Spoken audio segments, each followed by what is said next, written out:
Assalamualaikum warahmatullahi wabarakatuh. Selamat jumpa dengan channel kami, semoga sehat senantiasa dan selamat mengikuti kisah ini, terima kasih. Dibuang karena cacat, dirawat oleh kasih seorang janda miskin, bunga tumbuh menjadi cahaya di tengah badai. Namun, ketika takdir mempertemukannya dengan orang tua kandung yang kini menggelandang, akankah ia memilih dendam atau pengampunan? Bunga di tengah badai adalah kisah tentang keberanian, kasih sayang, dan pengampunan. Mengikuti perjalanan Bunga, seorang gadis cacat yang dibuang keluarganya, cerita ini menggambarkan bagaimana cinta tulus seorang janda miskin mengubah nasibnya. Desa Sukamaju terletak di lembah hijau yang dikelilingi perbukitan nan elok, tempat sawah terhampar luas dan angin membawa aroma tanah basah setelah hujan.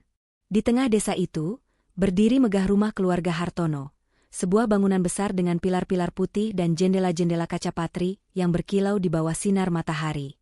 Rumah itu bukan sekadar tempat tinggal, melainkan simbol status. Tuan Hartono, kepala keluarga, adalah tuan tanah terkaya di Sukamaju, memiliki hektaran sawah dan kebun yang dikelola ratusan buruh. Ia dikenal sebagai pria berwibawa, namun keras dan tak kenal kompromi. Wajahnya yang selalu tegang dan sorot matanya yang tajam, membuat orang-orang desa lebih memilih menghindar daripada berurusan langsung dengannya. Nyonya Hartono, istrinya, adalah wanita yang anggun namun angkuh, selalu memamerkan perhiasan emas dan gaun sutra yang didatangkan dari kota besar. Bersama, mereka adalah pasangan yang disegani, namun tak dicintai.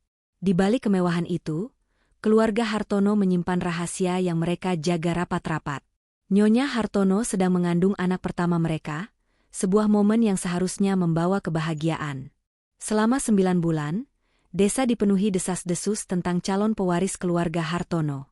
Para tetangga bertanya-tanya, akankah anak itu mewarisi ketegasan sang ayah atau keanggunan sang ibu? Namun, ketika hari kelahiran tiba, suasana di rumah megah itu berubah drastis. Nyonya Hartono melahirkan seorang bayi perempuan, tetapi bayi itu terlahir dengan cacat fisik, kakinya tidak sempurna, bengkok dan lemah, membuatnya tidak akan pernah bisa berjalan seperti anak-anak lain. Dokter desa, seorang pria tua bernama Pak Wiryo, hanya menggelengkan kepala dengan wajah penuh simpati saat menyampaikan kabar itu kepada Tuan Hartono. "Maaf, Tuan, anak ini, kakinya tidak normal.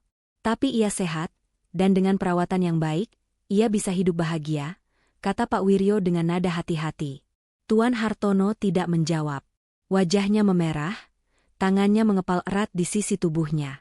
Bagi seorang pria yang terobsesi dengan kesempurnaan dan reputasi, anak cacat adalah noda yang tak bisa diterima.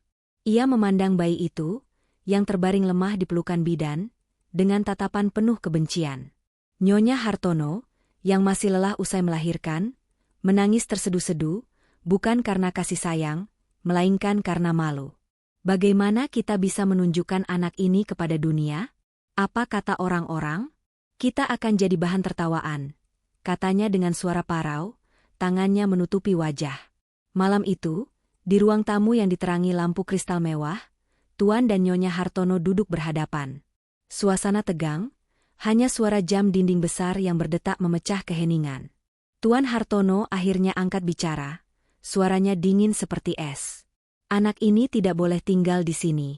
Kita akan pindah ke kota, mulai hidup baru. Tidak ada yang boleh tahu tentang ini."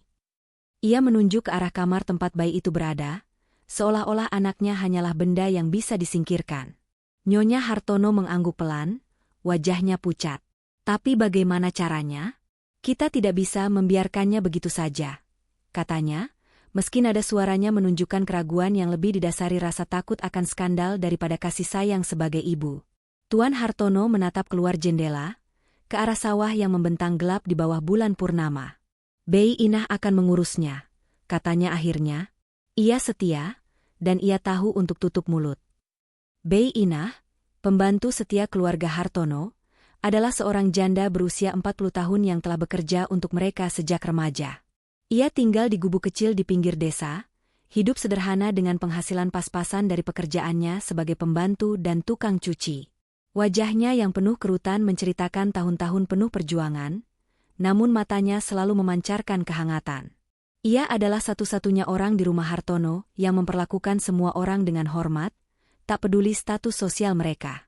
Ketika Tuan Hartono memanggilnya malam itu dan menyampaikan perintahnya, Bei Inah terpaku. Buang anak itu ke tempat yang jauh. Pastikan tidak ada yang tahu, kata Tuan Hartono tanpa memandangnya.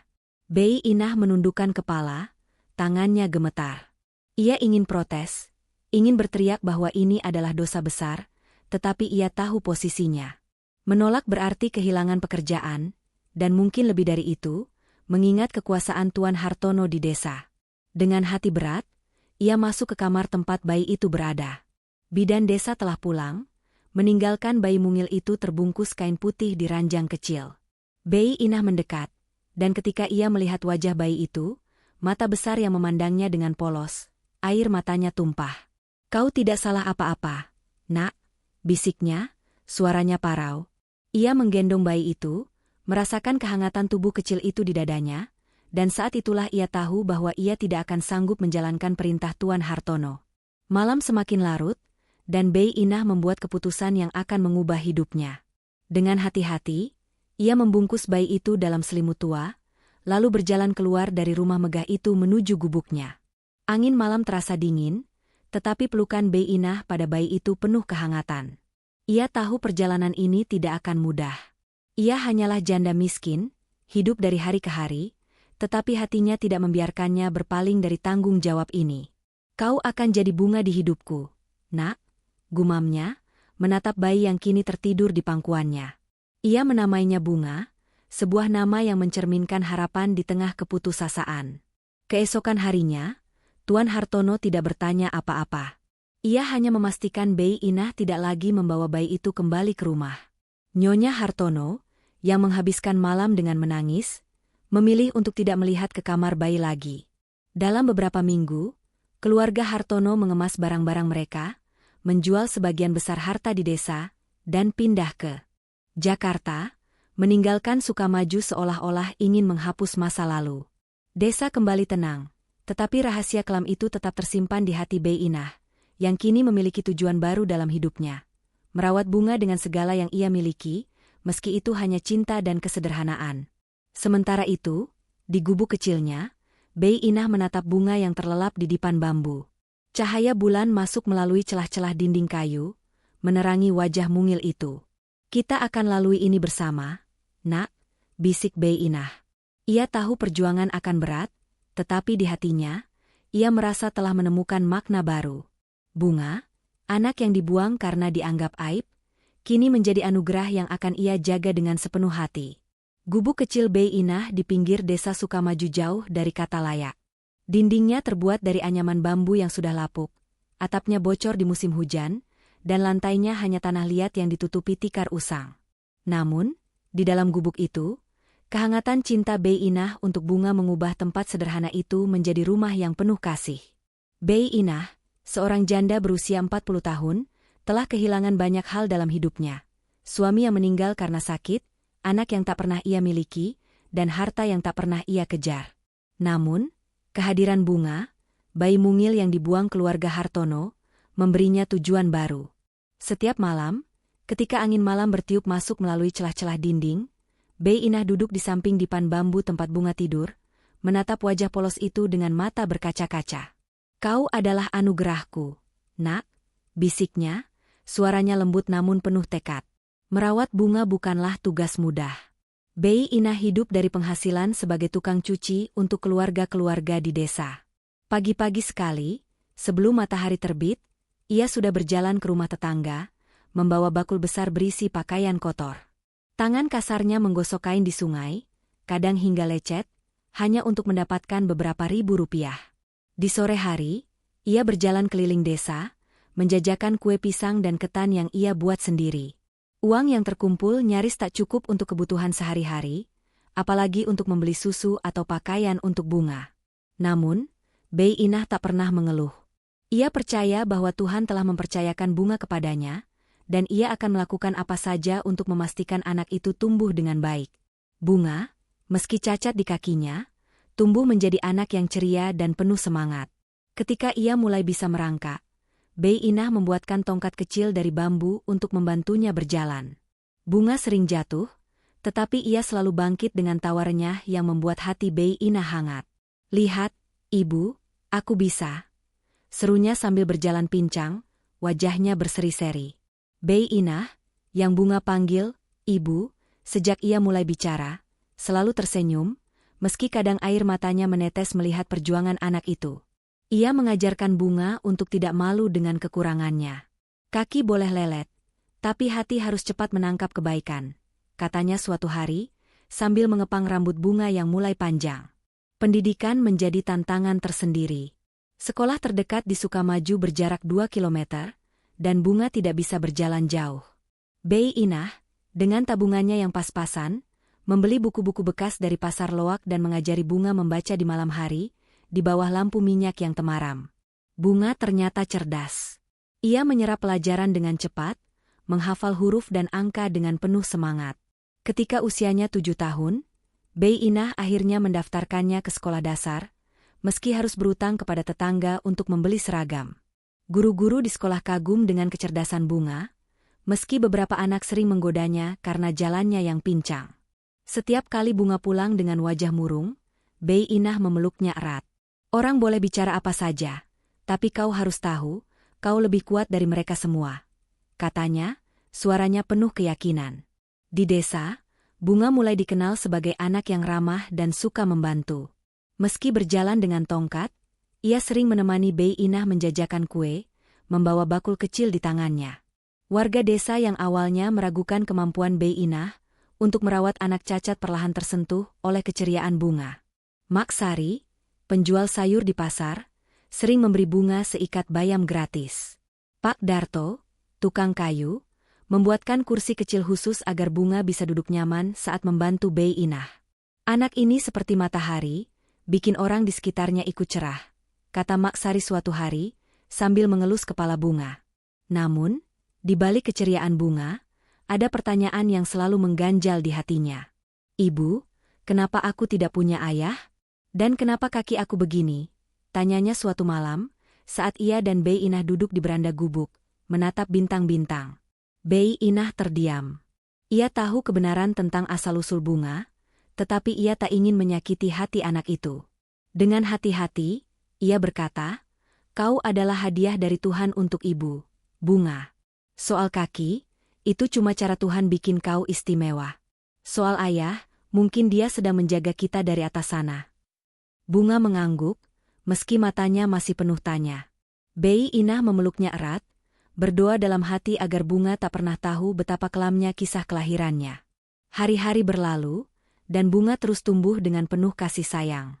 Di usianya yang ke-12, ia sudah bisa membantu Bei Inah lebih banyak, bahkan mulai membuat kue sendiri untuk dijual. Kecerdasannya membuatnya menjadi kebanggaan sekolah, dan ia sering memenangkan lomba cerdas cermat meski harus berjalan pelan ke panggung untuk menerima hadiah. Bei Inah, meski tubuhnya mulai lelah karena usia dan kerja keras, merasa hidupnya kini penuh makna. Ia sering duduk di beranda gubuknya, menatap Bunga yang tertawa sambil bermain dengan anak-anak tetangga, dan berpikir, "Ini anakku. Aku tak punya harta, tapi aku punya dia." Namun, di sudut hatinya, Bei Inah menyimpan kekhawatiran. Ia tahu bahwa suatu hari, rahasia tentang keluarga Hartono mungkin akan terungkap. Ia pernah mendengar kabar bahwa keluarga Hartono telah pindah ke Jakarta dan hidup mewah, tetapi ia tak pernah tahu apa yang terjadi pada mereka setelah itu. Yang ia tahu, ia harus melindungi Bunga, anak yang telah menjadi cahaya dalam hidupnya yang penuh badai. Setiap malam, sebelum tidur, ia berdoa agar Bunga tumbuh menjadi wanita yang kuat, tidak hanya melawan cacat fisiknya, tetapi juga melawan dunia yang kadang tak adil. "Kau adalah bungaku, Nak," gumamnya, sambil menyelimuti Bunga yang sudah terlelap. Di luar, angin malam bertiup pelan, seolah ikut menjaga mimpi-mimpi kecil Bunga yang penuh harapan. Jakarta, kota yang gemerlap dengan lampu-lampu neon dan gedung-gedung tinggi, menjadi tujuan baru keluarga Hartono setelah mereka meninggalkan Sukamaju. Dengan harta yang melimpah dari penjualan tanah dan kebun di desa, Tuan Hartono dan Nyonya Hartono memulai kehidupan baru, bertekad menghapus jejak, aib, mereka, Bunga, anak yang mereka buang karena cacat fisiknya. Rumah megah di pinggir desa digantikan oleh sebuah villa mewah di kawasan elit Jakarta Selatan, lengkap dengan kolam renang dan pagar besi berukir. Nyonya Hartono, yang dulu dikenal sebagai wanita angku di Sukamaju, kini sibuk menghadiri pesta-pesta sosialita, memamerkan gaun rancangan desainer ternama dan perhiasan berlian yang berkilau. Tuan Hartono, dengan ambisinya yang membara, mendirikan perusahaan properti, berharap menggandakan kekayaannya di ibu kota. Bagi dunia luar, mereka adalah keluarga sempurna, bebas dari noda masa lalu. Namun, di balik fasad kemewahan itu, retakan mulai muncul. Tuan Hartono, yang terbiasa mengendalikan segalanya di Sukamaju, tidak siap menghadapi kerasnya persaingan bisnis di Jakarta. Ia mulai terlibat dalam praktik-praktik curang, menyuap pejabat untuk memenangkan tender proyek, dan memalsukan dokumen untuk menutupi utang perusahaan yang kian menumpuk. Awalnya, trik-trik kotor ini membuahkan hasil. Proyek apartemen dan pusat perbelanjaan miliknya laris manis, membuat rekening banknya membengkak. Nyonya Hartono, yang terbuai oleh kemewahan, menghabiskan jutaan rupiah untuk membeli tas impor dan mengadakan pesta mewah, seolah-olah uang tak akan pernah habis. Mereka hidup dalam ilusi bahwa kekayaan dan status akan melindungi mereka selamanya. Namun, nasib memiliki cara untuk menyeimbangkan timbangan. 3 tahun setelah pindah ke Jakarta, bisnis Tuan Hartono mulai goyah. Salah satu proyek besarnya, sebuah kompleks apartemen di pinggiran kota, terhenti karena skandal korupsi yang terbongkar. Media massa memberitakan keterlibatannya dalam penyuapan, dan investor menarik dana mereka satu persatu. Tuan Hartono, yang dulu disegani, kini menjadi bahan cercaan. Pengadilan menyita aset-asetnya, termasuk villa mewah yang menjadi kebanggaan Nyonya Hartono. Dalam waktu singkat, keluarga yang pernah hidup di puncak kemewahan itu jatuh ke jurang kemiskinan. Ban menyita mobil-mobil mewah mereka, dan para pelayan yang dulu setia melayani kini pergi mencari pekerjaan lain. Nyonya Hartono, yang tak pernah membayangkan hidup tanpa kemewahan, tidak bisa menerima kenyataan ini. Ia sering menangis di kamar tidur yang kini hanya berisi kasur tua dan lemari kosong. "Ini semua salahmu," teriaknya kepada Tuan Hartono suatu malam, wajahnya penuh amarah dan keputusasaan. Tuan Hartono, yang kehilangan kepercayaan dirinya, hanya diam, mencari pelarian dalam botol-botol minuman keras yang ia beli dengan sisa-sisa uangnya. Alkohol menjadi temannya, membuatnya semakin tenggelam dalam kemarahan dan penyesalan. Ia mulai berkeliaran di jalanan, mengenakan pakaian lusuh yang dulu tak pernah ia sentuh, mengumpat pada dunia yang ia anggap telah mengkhianatinya. Kehidupan mereka semakin menyedihkan. Setelah kehilangan rumah, mereka terpaksa tinggal di sebuah kontrakan kecil di pinggiran Jakarta, tempat atapnya bocor dan dindingnya berlumut. Namun, bahkan kontrakan itu tak bisa mereka pertahankan. Tagihan menumpuk, dan pemilik kontrakan mengusir mereka tanpa ampun. Kini, Tuan dan Nyonya Hartono menjadi gelandangan, tidur di trotoar di bawah jembatan layang, berbagi selimut tipis yang mereka temukan di tumpukan sampah. Nyonya Hartono, yang dulu tak pernah menyentuh makanan sisa, kini memungut roti basi dari tempat sampah di pasar malam. Tangannya gemetar setiap kali ia melakukannya. Wajahnya yang dulu dirias dengan sempurna kini penuh kerutan, matanya kosong, seolah kehilangan harapan. Di tengah kehancuran itu, kenangan tentang bunga mulai menghantui mereka. Nyonya Hartono sering terbangun dari mimpi buruk, melihat wajah bayi yang mereka buang bertahun-tahun lalu. "Apa yang kita lakukan, Mas?" tanyanya pada Tuan Hartono suatu malam, suaranya parau. Tuan Hartono, yang sudah mabuk, hanya menggeram, "Jangan bicara tentang itu. Anak itu sudah tidak ada." Namun, kata-katanya tak bisa menghapus rasa bersalah yang mulai menggerogoti hati Nyonya Hartono. Ia teringat Bei Inah, pembantu setia yang mereka perintahkan untuk membuang bunga. "Apa yang terjadi pada anak itu?" gumamnya, tapi tak ada jawaban. Sementara itu, di Sukamaju, kehidupan berjalan dengan ritme yang berbeda. Bei Inah dan Bunga terus menjalani hari-hari mereka dengan penuh kasih. Tidak tahu bahwa keluarga Hartono, yang dulu begitu berkuasa, kini hidup dalam keputusasaan. Desa Sukamaju telah melupakan keluarga Hartono, dan rumah megah mereka kini ditempati oleh keluarga lain yang membelinya dengan harga murah. Namun, di sudut-sudut Jakarta yang kelam, Tuan dan Nyonya Hartono terus bergulat dengan penyesalan yang tak pernah mereka akui. Mereka tidak tahu bahwa nasib akan mempertemukan mereka kembali dengan Bunga, dalam keadaan yang tak pernah mereka bayangkan.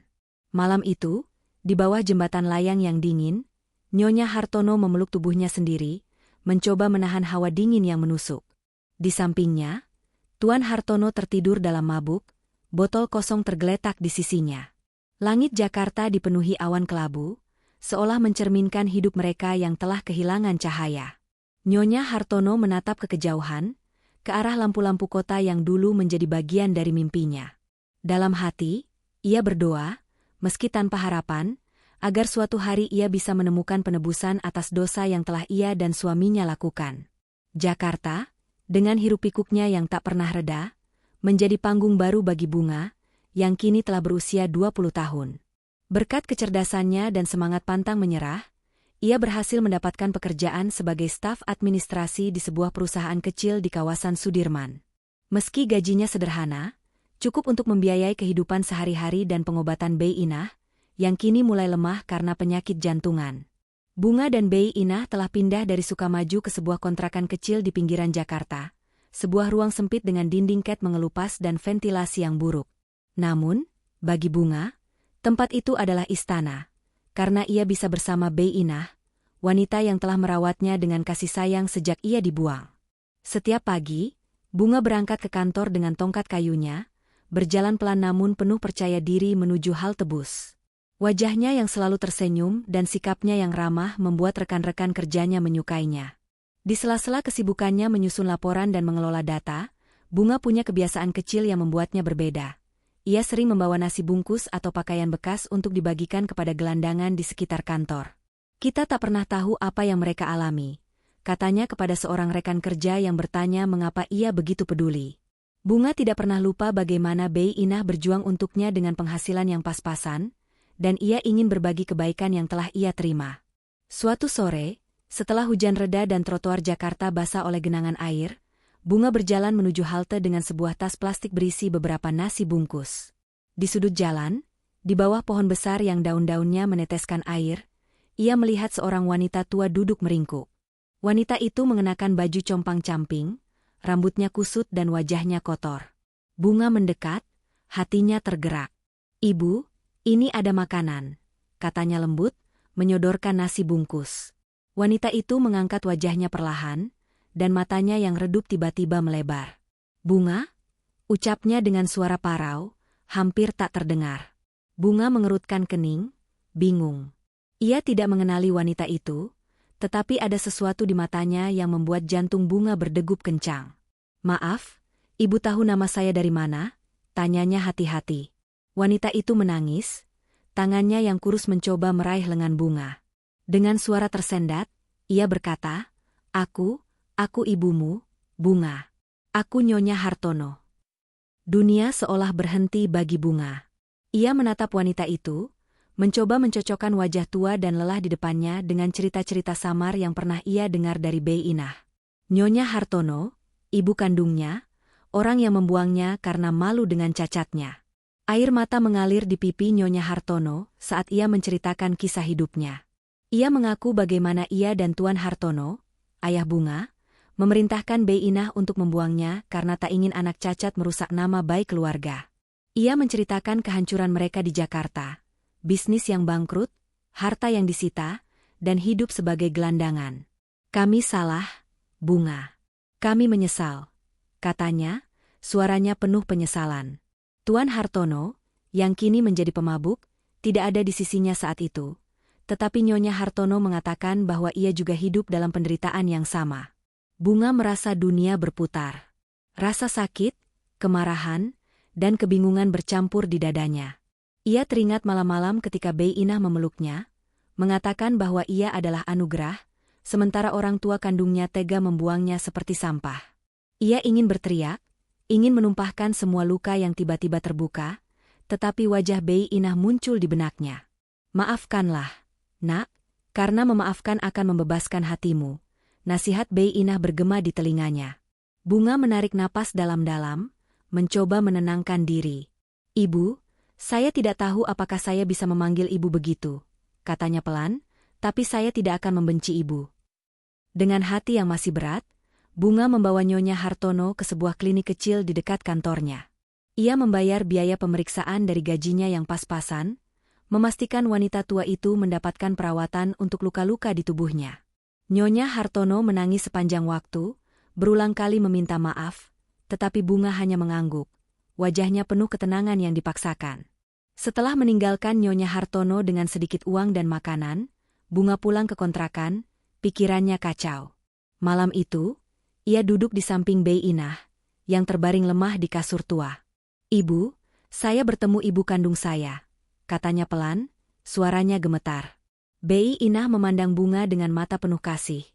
Tangannya yang lemah menggenggam tangan Bunga. "Apa yang kau lakukan, Nak?" tanyanya. Bunga menceritakan pertemuannya, tentang rasa sakitnya, dan keputusannya untuk membantu meski hatinya terluka. Bei Inah tersenyum tipis, matanya berkaca-kaca. "Kau anak yang kuat, Bunga.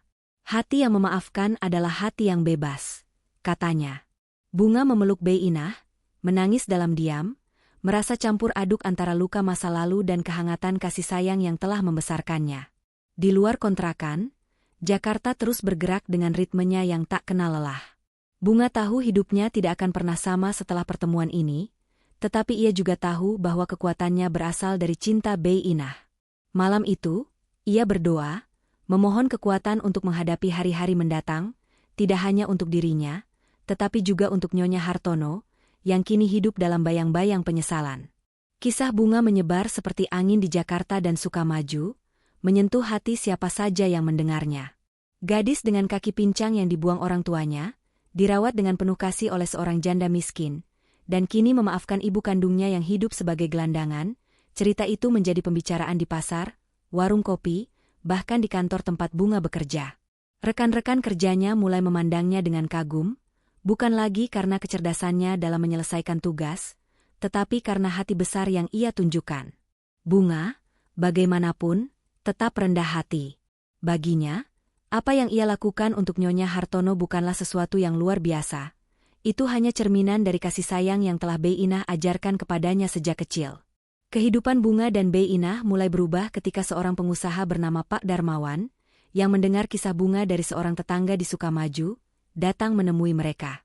Pak Darmawan adalah seorang pria parubaya yang membangun bisnis catering kecil dari nol, dan ia dikenal karena sifatnya yang dermawan. "Saya ingin membantu kalian membuka usaha," katanya suatu sore, saat berkunjung ke kontrakan sederhana Bunga dan Bei Inah. Ia menawarkan modal untuk mendirikan warung makan kecil, lengkap dengan peralatan masak dan bahan baku awal. Bunga awalnya ragu, ia tak ingin menerima bantuan tanpa usaha, tetapi Bei Inah, dengan senyum lemahnya, berkata, "Terima, Nak. Ini bukan sedekah, ini kesempatan dari Tuhan." Dengan bantuan Pak Darmawan, Bunga dan Bei Inah membuka warung kecil di dekat pasar di pinggiran Jakarta. Warung itu dinamakan Warung Bunga Kasih, sebuah nama yang dipilih Bunga untuk menghormati Bei Inah. Menu mereka sederhana, nasi rames, soto ayam, dan kue-kue tradisional yang Bunga pelajari dari Bei Inah. Meski kecil, warung itu cepat ramai. Pelanggan datang tidak hanya karena makanan yang lezat, tetapi juga karena kehangatan Bunga dalam melayani. Ia selalu tersenyum, menyapa setiap pelanggan dengan ramah, dan sering memberikan porsi tambahan kepada anak-anak jalanan yang mampir. Dalam beberapa bulan, Warung Bunga Kasih menjadi terkenal, bahkan menarik perhatian media lokal. Sebuah artikel di koran daerah menceritakan kisah Bunga, membuat lebih banyak orang berdatangan untuk mencicipi makanan sekaligus mendengar cerita hidupnya. Keberhasilan warung itu membawa perubahan besar. Bunga bisa membayar pengobatan Bei Inah dengan lebih baik, bahkan membawa ibu angkatnya itu ke dokter spesialis jantung. Bei Inah, yang kini mulai pulih dari sakitnya, sering duduk di warung, mengawasi Bunga dengan mata penuh kebanggaan. "Kau membuat ibu percaya bahwa kebaikan selalu berbalas," katanya suatu hari, sambil memegang tangan Bunga. Bunga hanya tersenyum, menahan air mata. Baginya, melihat Bei Inah sehat adalah hadiah terbesar. Di sisi lain, Bunga tidak melupakan Nyonya Hartono dan Tuan Hartono. Setelah pertemuan tak terduga itu, ia sesekali mencari mereka di trotoar-trotoar Jakarta, membawa makanan atau pakaian bekas. Nyonya Hartono, yang kini tinggal di sebuah gubuk darurat di pinggiran kota, selalu menangis setiap kali Bunga datang. Tuan Hartono, yang mulai sadar dari kebiasaan mabuknya, sering memandang Bunga dengan rasa malu yang dalam. Mereka berusaha menebus kesalahan, meski hanya dengan kata-kata maaf yang terbata-bata. Bunga tidak pernah bisa memanggil mereka, ibu, atau ayah, tetapi ia memperlakukan mereka dengan hormat, memberikan bantuan secukupnya tanpa mengharapkan apapun. Saya tidak bisa mengubah masa lalu, tapi saya bisa membuat hari ini lebih baik, katanya kepada Bei Inah, yang hanya mengangguk penuh pengertian. Kebaikan Bunga tidak berhenti di situ. Dengan penghasilan dari warung, ia mendirikan yayasan kecil untuk anak-anak cacat di Jakarta. Yayasan itu, yang ia namakan Cahaya Harapan, fokus memberikan pendidikan gratis dan pelatihan keterampilan bagi anak-anak yang menghadapi stigma seperti yang pernah ia alami. Bunga sering mengunjungi anak-anak itu, berbagi cerita tentang perjuangannya, dan mengajarkan mereka untuk percaya pada diri sendiri. Kalian adalah bunga-bunga yang bisa mekar di tengah badai, katanya, mengulang nasihat Bei Inah yang telah membentuk hidupnya. Suatu malam, di akhir musim hujan, Bunga dan Bei Inah duduk di beranda kontrakan mereka, menatap langit senja yang berwarna jingga. Jakarta, dengan segala kebisingannya, terasa jauh di saat itu. Bei Inah, yang kini jauh lebih sehat, memegang tangan Bunga erat-erat. Kau memang bunga yang tumbuh di tengah badai, nak, katanya, suaranya penuh kehangatan. Ibu bangga padamu. Bunga tersenyum, matanya berkaca-kaca. Ia memandang langit, bersyukur atas semua perjuangan yang telah membawanya ke titik ini. Di hatinya, ia tahu bahwa kasih sayang Bei Inah adalah akar yang membuatnya kuat, dan kebaikan yang ia sebarkan adalah bunga yang kini mekar untuk dunia. Langit perlahan gelap, dan bintang-bintang mulai muncul. Bunga menarik napas dalam-dalam, merasa damai. Ia tahu hidupnya tidak akan pernah mudah, tetapi dengan cinta dan kebaikan, ia telah menemukan makna sejati. Di kejauhan, suara Jakarta terus bergema, tetapi di beranda kecil itu, hanya ada kehangatan antara Bunga dan Bei Inah, dua hati yang telah mengubah badai menjadi pelangi.